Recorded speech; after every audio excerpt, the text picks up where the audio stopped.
Hi Virgo, Sun, Moon, Ascendant, or Venus. This is Dane, and I'm going to be doing your September 16th to the 30th, 2021 reading for you.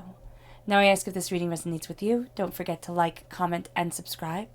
If you're interested in any of the cards that I'm using, they will be listed and linked in the description box below. Now before we begin this reading, let us clear the energy space, raising our own energy vibration and releasing any negativity. So take a nice deep breath in, exhaling whenever it feels comfortable for you.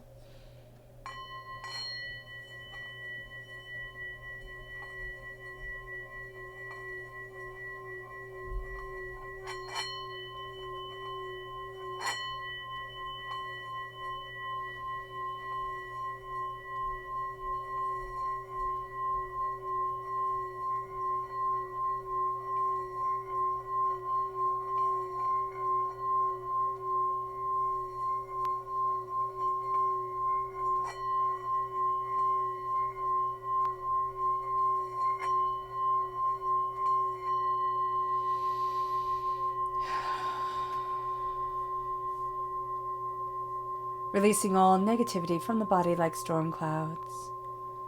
Letting yourself feel calm, centered, and at peace as we enter into this safe and loving space. Let's let the bowl sing as we see what the tarot has to say.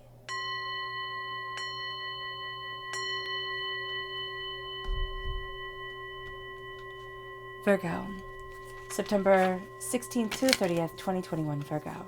Angels and spirit guides, show me clearly. Guide this reading. And show me clearly. Angels and spirit guides. Angels and spirit guides. Angels and spirit guides, show me clearly. Guide this reading and show me clearly. Angels and spirit guides. Angels and spirit guides. Angels and spirit guides, show me clearly. Guide this reading and show me clearly. Angels and spirit guides. Angels and spirit guides. Angels and spirit guides, show me clearly. Guide this reading and show me clearly. Angels and spirit guides. Angels and spirit guides. So at the bottom is our rooted self. The left-hand side is our inner self. The middle, our heart, our emotional self. The right-hand side, the public arena, the public self. So let's see what the cards have to say. At the bottom, we have the moon, Pisces energy. If we have Pisces within our natal chart, that's going to be coming through very powerfully to ground us, to kind of center us during this time. And then we have the strength card, which is Leo energy. This is going to be very powerful if we're born on the cusp with Leo, or if we have Leo within our natal chart. Again, very grounding energy for us. We then have the Four of Air, which is the Four of Swords in the Rider-Waite-Smith deck.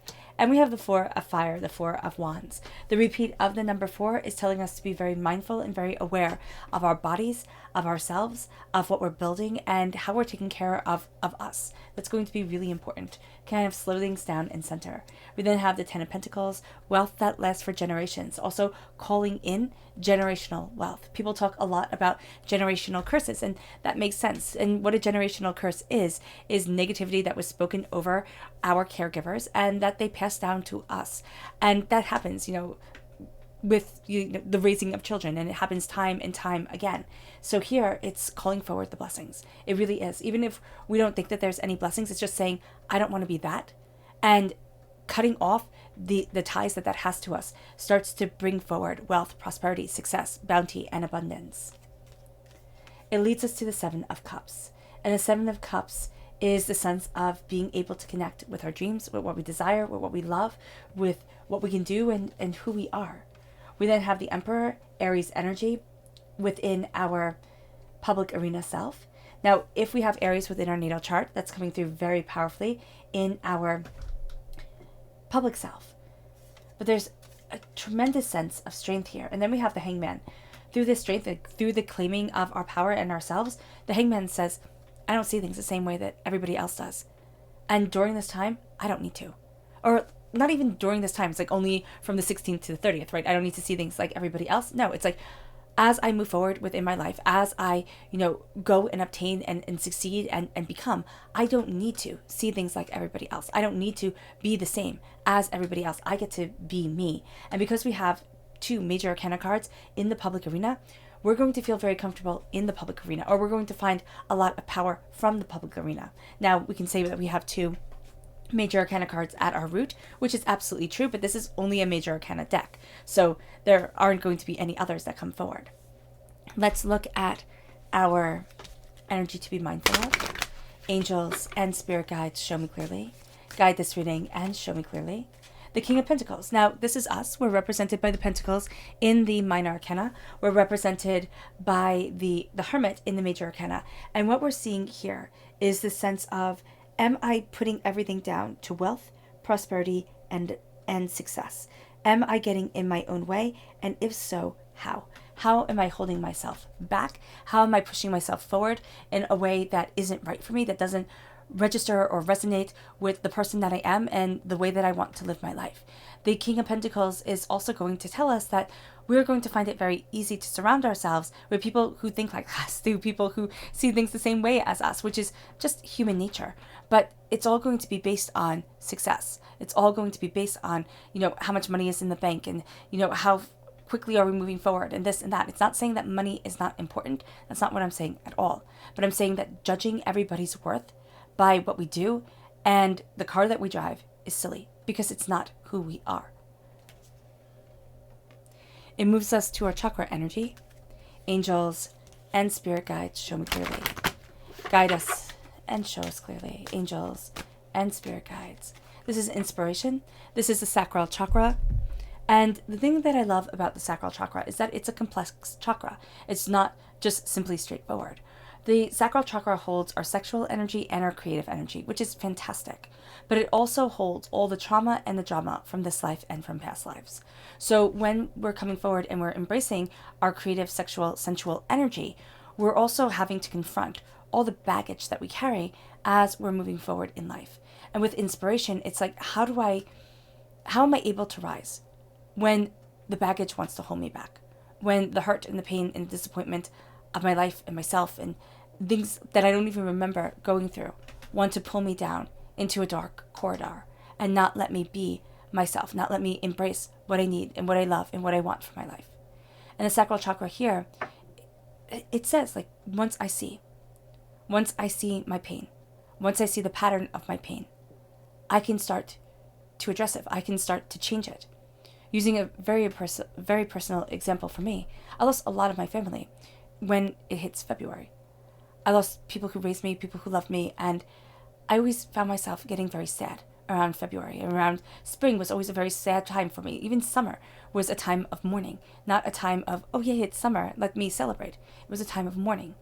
And it wasn't until I worked with a personal coach of mine that I was able to see this. And then I was talking to my mom and I was saying, I don't know, it happens around this time, but I'm seeing a pattern here. And she told me, well, that's the time you lost your grandparents, you lost your great-grandparents, and, my mom's marriage fell apart and everything, fell apart. And it was like, wow, okay, that really makes sense. Now we're moving towards inspiration. Now we're moving towards, how can I let the light shine in after the darkness, after the pain, or once I see the pain and the darkness. And that's where that moves us beautifully into the moon. And that's where we start to see the fear coming forward. The fear, the hurt, the doubt, the sense of I can't instead of I can. And so with the moon, we are going to see what it is that holds us back. The fears in the shadows, the fears that we have ourselves, the overwhelmingness, the doubts, the chaos, the hurt, the pain.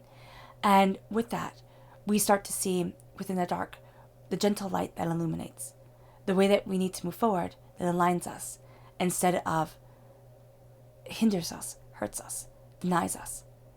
And as we start to see this, and as the moon shines its light upon us, we move into a place of strength. And strength isn't bodybuilder strength. It isn't the strength that our world tends to honor. It's the beautiful, quiet, powerful strength within us that holds us up, that keeps us going. It's the fact that some of the strongest people I have ever known are little and frail and old, but they have strength within them, unlike any other. And so we call upon our strength here. And strength is from kindness. Strength is from compassion. Strength is from remaining a good person and having seen all the horrors of the world, the hurts, the pains, the disappointments, the depravities, and not being pulled down into it. It moves us to the Four of Swords. The Four of Swords, the Four of Air. As we take in our breath, as we let ourselves grow tall, we let ourselves rest. We cannot burn the candle at both ends and expect to get to a powerful, beautiful place. It just wears us down.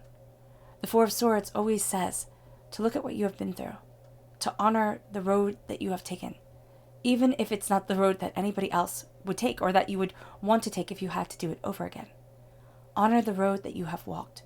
Honor the person that you are. Honor what you have been through. Honor the hurts, the pains, the disappointments, the laughter, the joy, and everything in between, because it leads us to the Four of Fire. It leads us to celebration, success, happiness, joy, sitting with the Creator right here, because, the baby's sitting with his mom or his dad, sitting with this person that has helped us, shaped us, and then going off and playing and embracing adventure and seeing what becomes of us. It's understanding laughter and joy. It's understanding observation and play and discovery. It's embracing our hearts and our souls and the power of ourselves. The Four of Wands is the Minor Arcana marriage card. What are we married to? Not who are we married to. What are we married to? What is a sacred oath within us that we need to keep for ourselves? We need to embrace and move us forward with and embody and embolden us. The Four of Wands is a place of celebration. New job opportunities, new housing opportunities, new business opportunities. It's saying don't limit your creativity. Don't limit yourself. This is a time to rejoice. This is a time to discover. And this is a time to embrace. And as we do so, we move to the Ten of Pentacles, prosperity, success, and bounty. Wealth that lasts for generations. Calling in generational wealth instead of generational curses. This is a time where we look at things and we say, all right, maybe for a lot of us, what we learned when we were younger is what we do not want to be. And we start to look at ourselves now and say, but who am I? Where do I want to be? What do I want to be? What do I want to embrace? How do I want to move forward? Where is my success, my prosperity, my abundance? Where do I stand? And the Ten of Pentacles calls in wealth, calls in prosperity, calls in bounty. It moves us in a way that is really quite amazing. The Ten of Pentacles is saying, I am not limited. It's also coming to the end of a cycle when it comes to money. Now, this could be an end of a cycle where we don't have a good relationship with money.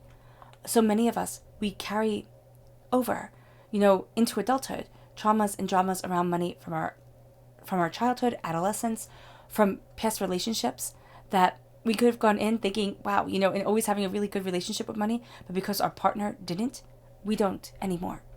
Now we start to say, no, the wealth gets to come back. I get to be successful, prosperous, bountiful, abundant, and it moves us to here having wealth to share with others, right? It's not giving it away, but it's even just having this attitude, this higher energy vibration that starts to call forward the prosperity, the positive instead of the negative. So it brings us to a place of wealth, prosperity, power, insight, ideas. And it doesn't, again, have to be that we carry on our generational line. It's that we interact with the world around us and we inspire the next generation. It moves us to the Seven of Cups, our dreams and our wishes, our hopes and our desires. We're not keeping our dreams hidden away anymore, locked away. Now we are saying, this is what I love, this is what I want, this is what I need, this is who I am. This is my rejoicing in what my soul needs to feel alive, what my heart longs for and loves.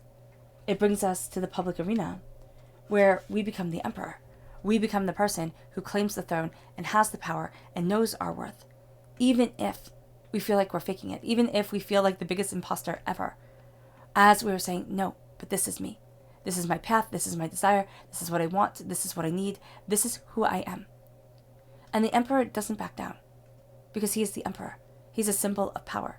If the symbol of power wishy-washied, moved one way and then another, there would be instability and there would be, usurpation.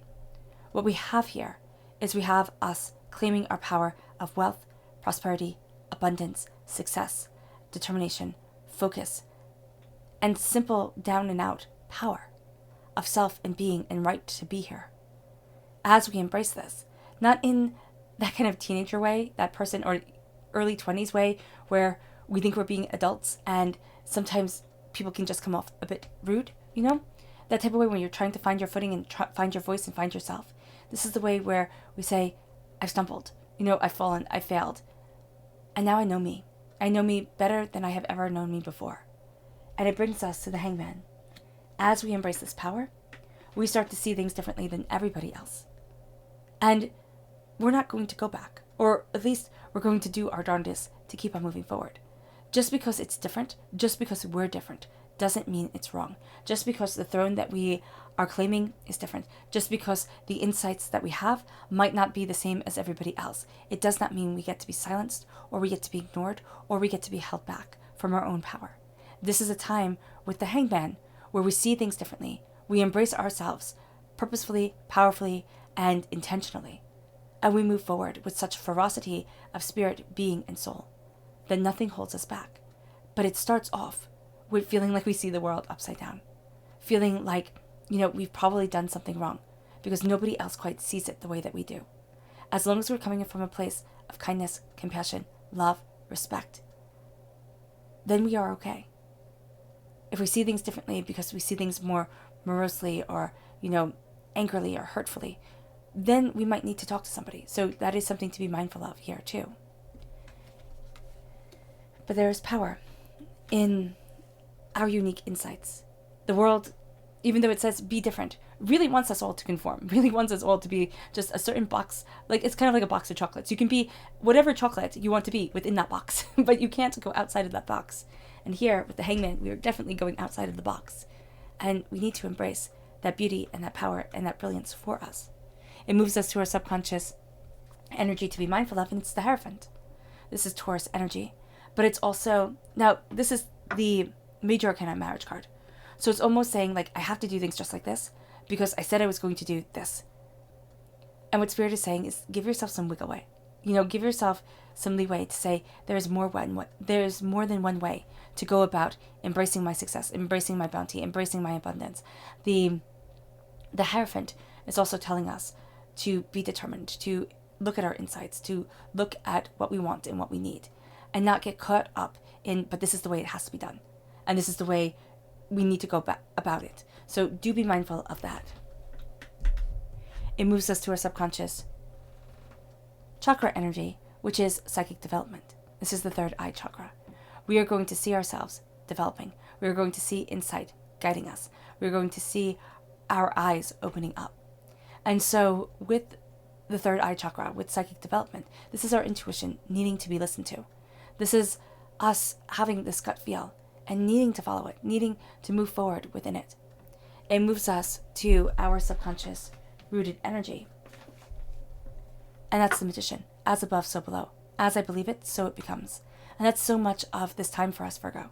What we believe, we get. What we focus on, we get more of.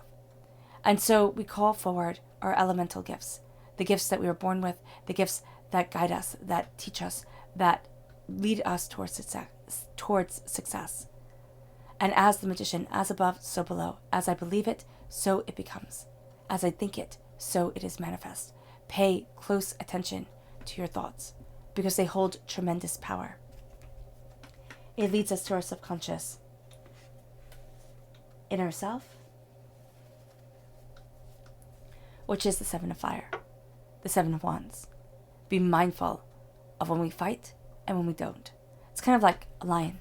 A lion is this big, strong, powerful being, but it has to conserve its energy because it takes a lot for a lion to hunt, for a lion to run, for a lion to show its strength. So the lion exudes the strength because he knows himself that he is powerful, but he is not consumed by having everybody else know it. He exudes this power. And so for us with the Seven of Wands, it's like, be mindful.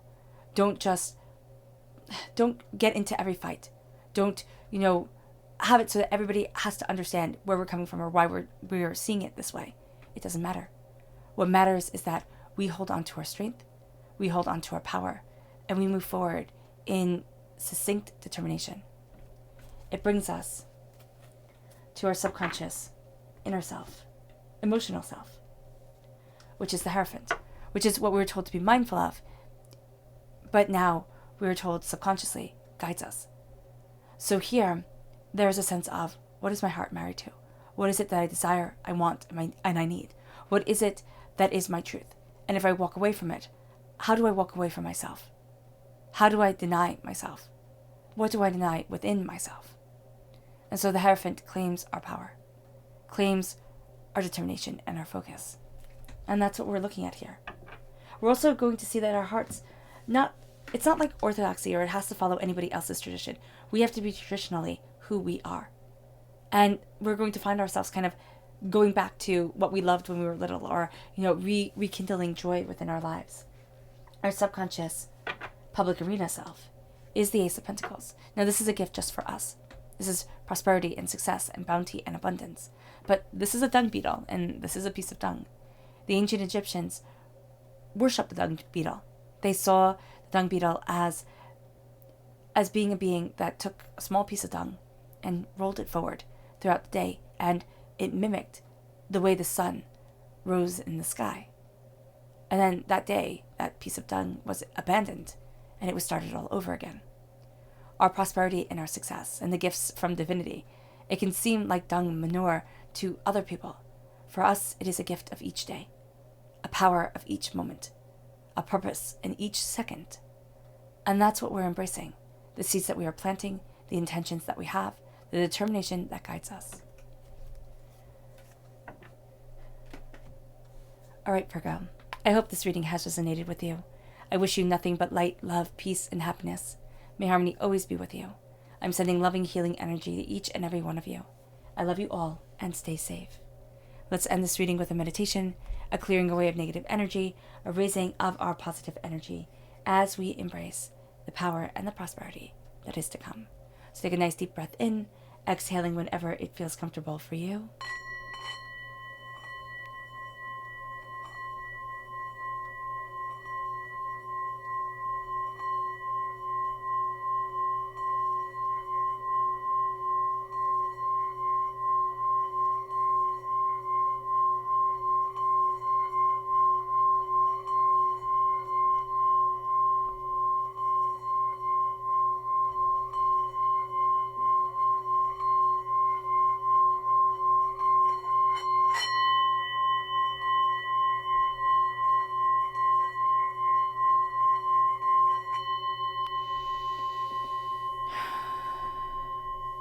May you move forward in peace and in harmony, Virgo.